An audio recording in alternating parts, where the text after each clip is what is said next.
schon richtig in Festivalstimmung. Aber irgendetwas fehlt noch. Ich habe eine Idee. Wir machen eine Challenge. Boah, nee. Wer das beste Festivalcamp da Nein. mit in Zürich aufbaut? Nein, jetzt? Ja, jetzt! Nein. Nein, Salome, Oh, ich versuche es mal bei dem. Sie will da irgendein Festival veranstalten. Hast du irgendetwas? Könntest du mir echt irgendein Zelt oder einen Pavillon vorbeibringen? Ich hab Schaffen, nein! Nein, sag viel Mal. Ich habe Plastik. Ich habe Plastik!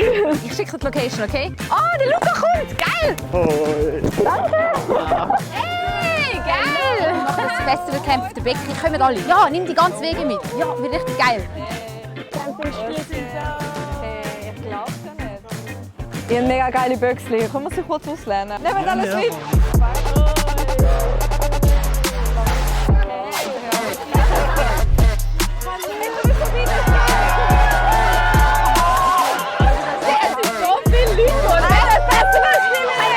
Kommen vorbei, das war meine Idee. Weg!